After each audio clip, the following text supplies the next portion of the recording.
If you think you've been in a coercively controlling relationship, here are the 7 stages to help you identify whether you've been in one, according to Dr. Torna Pittman, an expert in coercive control.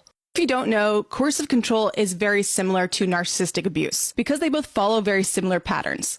However, while the term narcissistic abuse isn't legally recognized, the term coercive control is not only legally recognized, it's criminalized in most places in the United States and in other places like the UK and Australia. The first stage in a coercively controlling relationship is the binding stage. To translate this over to narcissistic abuse, this would be the idealization stage or the love bombing stage. It's where the coercive controller manufactures a sense of safety, similar to how a cult leader would manufacture safety and dependence on the cult leader. So grooming. So it will include things like mirroring, data collection, love bombing, future faking. All of these terms that we use in narcissistic abuse is also used in a coercively controlling binding phase. The second stage is the disempowerment stage, and it's very similar to the devaluation stage, and it's meant to chip away at your self-esteem, but also it's where the narcissistic abuser, the coercive controller, will assert dominance within the relationship. They may do this through hypercriticism,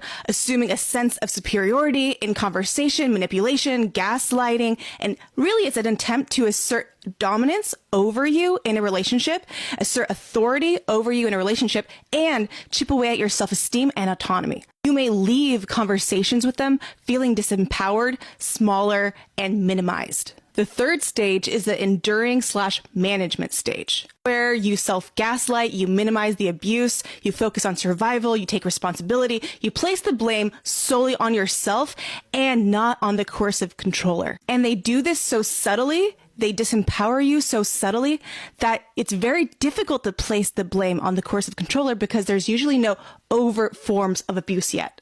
That's until stage 4, the defining moment. So that's where something happens where you're either away from the abuser, maybe you fled or something felt off, so you fled or you had a last straw moment, an aha moment, and that's where you notice that what's happening to you is abuse.